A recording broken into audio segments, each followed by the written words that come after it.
Hello everyone, I'm Renown Zero. We are back yet again talking about this Ghost of Tsushima sequel taking a troubling turn as the Ghost of Yotei seems to be giving some people some concerns about the future of this franchise or this series that's coming around.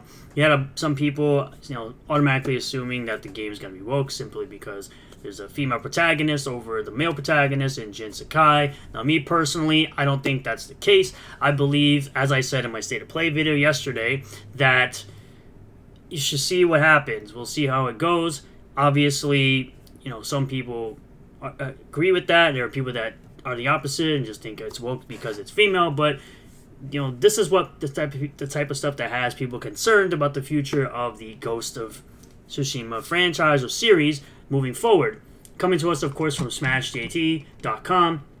A Ghost of Tsushima sequel takes a troubling turn. Ghost of Yotei concerns. Now you have these Twitter posts, of course, talking about how the alphabet actors are fairly considered for, until they're considered for assist roles. It's imperative that these types of people have the opportunity to play these types of roles. Obviously, she seems to be the voice, the voice of one of the characters in Dragon Age Veilguard, which is obviously going to be a DOA and a huge flop, in my opinion. How she used to love Harry Potter, but because it's J.K. Rowling, and J.K. Rowling doesn't believe in the same ideology as her, that all of a sudden it's bad, it's all bad stuff. You always want to fight for these types of people. It's all these types of people that you're fighting for, by the way, Erica, they've always been welcome as part of the Harry Potter community, right? Up until Hogwarts Legacy came out, when you had people, a part of that community, trying to harass and discourage people who wanted to play Hogwarts Legacy. They were part of the problem. That subsection of that community was part of the problem. Obviously, not all of them are like that, but a subsection of the T community were all about basically wanting people canceled for playing Hogwarts Legacy. So that, I say, F those people. They're the ones that make that community look terrible. So you have right here, Ghost of Tsushima remains Smash GT, one of his favorite games of all time. From the stunning visuals, feudal Japan, to the immersive storytelling, the exhilarating combat. Me personally, I had no interest. I thought the game looked bland and boring. Sucker Punch delivered a full-fledged, undisputed masterpiece. Jin Sakai, the game's protagonist, was the epitome of a bad-A samurai warrior, and I genuinely felt myself growing more powerful alongside him as I honed his skills throughout the game. The sense of progression becoming more adept, with stealth tactics, mastering the katana, and invoking the fear of a ghost, was simply satisfying, and I highly recommend everyone play it ASAP. But you have, of course, Endymion, have this guy Endymion on YouTube, have his own opinions. Obviously, everyone's allowed to have their own opinions when they see something like this happening, as they tend to see Soini go down this path of just having all these female protagonist games and having all these things happening with Soini moving to their headquarters to California. Ghost of Tsushima sequel stars a Japanese woman samurai warrior because, of course, it does. They can't help themselves until every franchise that was built on masculinity is replaced by women. Ghost of Yotei is hopefully a smaller spin-off game, but if this is the true sequel and this is the new main character over Jin Sakai, F that. So sick of the forced girl boss narrative, man. With the reveal of Ghost of Yotei, I was initially ecstatic. How could I not be? Sucker Punch has proven their storytelling prowess, and the prospect of diving back into the world seemed like a dream come true. Unfortunately, as more info has come to light, my excitement is quickly turning into extreme concern. Which he responds to Endymion by saying, I think you're jumping to conclusions a tad fast on this one. I'm not opposed to a girl lead for the fact that it's just a girl. We just got a brief trailer. I want to see more. Would I have preferred to continue Jin's story? Heck yeah. But at this point, we don't have enough info. I was so innocent a few hours ago. The actor playing the lead in Ghost of Yotei is Erika Ishii, a queer, genderless, quote-unquote activist, which whatever you do in the comfort of your own home, in your own bedroom, I don't really care at all. But when it starts spilling on to being an activist looking to change the game industry, I gotta draw the line somewhere. These are Smash GT's words. While I would typically trust Sucker Punch to give them the benefit of the doubt, this casting decision feels troubling, to put it nicely, especially in today's landscape where games seem to be increasingly catering to that non-existent quote-unquote modern audience at the cost of narrative integrity. Don't get me wrong, I'm all for diversity when it's done right. Naturally, like how Ghost of Tsushima thrived on its immersion, particularly with Jin as an hardened samurai warrior. The idea of replacing that character with a female lead who is expected to take down armor-clad soldiers twice her size feels far-fetched. While it's not possible to craft a believable female lead and actually have a game, that's true, it's much harder to pull off convincingly. If Ghost of Yotei expects us to believe that this new protagonist can mow down hordes of burly warriors in armor without breaking a sweat, it risks breaking the true immersion that made Ghost of Tsushima so special.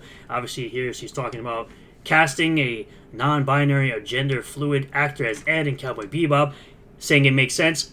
Newsflash, lady, it doesn't make sense. Ed is a female. Ed is a female. End of discussion. This is how I know you've never watched Cowboy Bebop in your life, because you literally said some nonsense. Okay, rant over.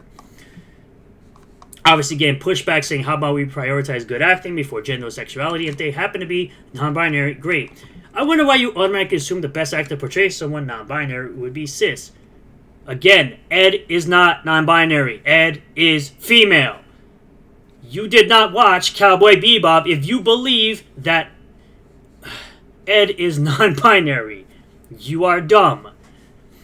I can say the same exact thing to you. You should consider your biases. I'm extremely skeptical, and rightfully so. It's the same concern of having many games as of late that attempt to rewrite established norms without the grounding needed to make it work practically.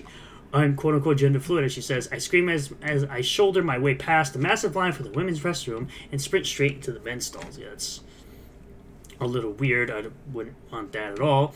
Now, casting an actor in a game doesn't necessarily mean the game is going to be quote-unquote woke, but let's be honest, more often than not, it seems to head in that exact direction. And when you dig into Erica Ishii's social media presence, yikes, the concern only deepens. Her tweets are extreme, often echoing the same vibes as crazy Kotaku activists, but sometimes, believe it or not, even more aggressively so. Where she says, drunk guy got up in my space and at the arcade to ask how you're single while I was playing a rhythm game. I shouted, dude, if you bother me while I'm playing a game, I will kick your effing A as my girlfriend and a femme fatale. Oh my god.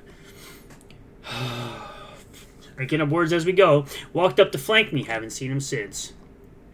Positive messages you learn from your story are yours alone. That the storyteller is a hateful bigot on the wrong side of history can't take that away from you. All the alphabet community are valid. You know, all this other bullcrap. This type of aggressive rhetoric doesn't exactly inspire confidence, and while I'm not blocked yet on Twitter, because she's been blocking a lot of people, she's been on a complete blockchain ever since the announcement of this game, and there's been a lot of people specifically that have actually defended the game. I haven't been blocked yet. I'm sure this coverage will earn me that honor soon enough. It seems anyone who questions her actions or words are swiftly silenced, and even some who never interacted at all. Most people. If Sucker Punch isn't careful, they're going to find themselves caught in the crossfire of yet another culture war, and by doing the proper research up front, they really don't have anyone to blame but themselves. This is a video where everyone's just screaming F-turfs. It's weird. This isn't just about Ghost of Yotei. This is about the direction of the game's headed, and the growing concern that it's being shaped for an audience that doesn't exist at the expense of the fans who fell in love with the world of Ghost of Tsushima. As you can see here, Kabrutus got blocked and didn't even know who she was before this announcement. The question now is whether Sucker Punch can maintain the integrity of their original vision, or they'll let these outside influences derail one of the most promising franchises in gaming. Only time will tell, but for now, I've unfortunately lost my excitement with a heavy dose of skepticism that it could ever return. So we also had these things here over on that park place. You can see, apparently, she's all pronouns or whatever. Black Girls Code, great programs, coding camps, and partnerships with schools to empower, teach, and provide opportunities for black girls in tech, because they definitely didn't have that before. It's all about the, this. Ishii previously promoted the organization in 2023. Today, please consider supporting For the Girls, a black T-led nonprofit. She's talking about this, apparently. It's disgusting, to say the least. This is absolutely wrong. Stop it. In February 2023, ahead of the Hogwarts Legacy release, Ishii appeared to support the failed boycott of the game due to J.K. Rowling's outspoken stance on the trans activist. Ishii wrote, I used to love Harry Potter. Went to every midnight release. Cosplay was even in a Harry Potter-themed improv group. Now I'm happy to instead support and be part of fantasy narratives where all are welcome. They literally put a trans character in the game. Something that's not believable or realistic in the world of Harry Potter. And it still wasn't enough for you clowns. The clowns in that community that make the rest of the community look bad. Trans community, we deserve our own better magic. You don't deserve anything. You earn respect. You don't just get respect. You earn it. And by these statements, you wouldn't earn it from me. In a subsequent post, Ishii added muting, but wanted to reiterate that these rights are human rights. I asked that instead of replying to negative comments to turn that effort towards positive action, a donation / sharing and supporting these creators and this joy are checking in with your, again, mental illness and their happiness. Not only does Ishii support this type of disgusting stuff, but she also claims that the police are white supremes. Back in 2021, she wrote, "We will not let these people shake our resolve. 2020 showed us that we will rise up and make our voices heard despite voter suppression."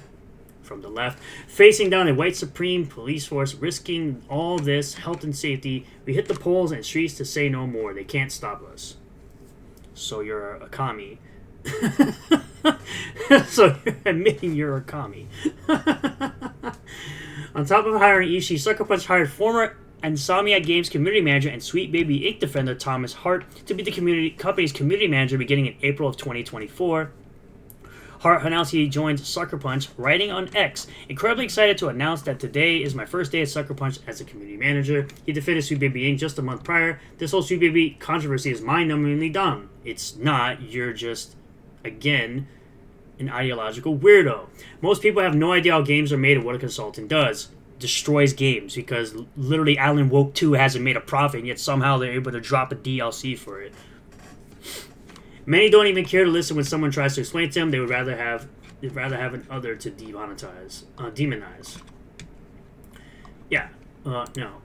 So we go also to this thread from Old Man Grimm, shout out. Obviously pointing that out. "For Halloween, I'm going to wear a sexy white bird costume, rolling honk, and being extremely crappy to people all night." So again, she's not a good person. Again, I'm going to say this before I continue to go on. As long as it doesn't spill into the game for the people that are anticipating it and excited for the game, no problem. They can have whatever opinions they want. If Stephen Young wins an Academy Award, there will officially be more acting Oscars won by real Asians than by white people. And God, freaking Christ. "Privileged to be running and generally live my life without fear for my safety due to the color of my skin." No one really has that unless you're doing something that you shouldn't be doing. "Celebrate a fake holiday." Bunch of nonsense supporting, fake stuff like this where a bunch of lesbian bad black women, because I can't say what I wanted to say about the M word and what they actually are, got a bunch of millions and bought houses in an all-white neighborhood. But congratulations, you supported a bunch of frauds and scam artists. You're so dumb. Jesus. All this bad stuff about racism and all this other nonsense that she wants to continue spewing. It's like this is just a lot of nonsense, spewing a bunch of bullcrap leftist ideology nonsense. Bro, BIPOC, like, there's a lot to go through. Like, I don't even want to go through all this in a video, but I'll leave a link to the Twitter, and you guys can read it all in the description. But also, it looks like a former executive, from Sony, Sean Layden, had to chime in, stating that good old statement of "don't like it, don't buy it." Well, I wonder how that worked out for Battlefield 2042. That game flopped. I wonder how that'll end up working out for this one. This might actually have a bigger chance than something like Battlefield 2042 did, or any other game where they said "don't like it, don't buy it," and then you get mad and cry about it when people don't buy it after you told them if they don't like it, don't buy it. But go on with your ex Sony executive self, because they got rid of you for a reason. You sucked at Sony. That's why they got rid of you. That's why you're now an ex Sony executive, Sean Layden. Because apparently, according to you, people are not allowed to have an opinion on something that's being shown by Sony. You can only have one opinion, just consume.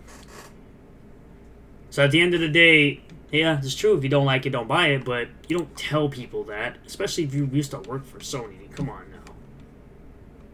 Again, you're allowed to criticize stuff, especially coming from this guy. Oh God, his opinions on a lot of stuff is terrible.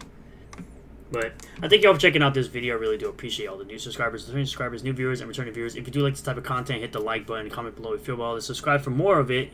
Hit the bell for notifications, set the bell to all, that way you get a notification anytime I post a new video, go live on this channel, and I'll see you all in the next one. Peace.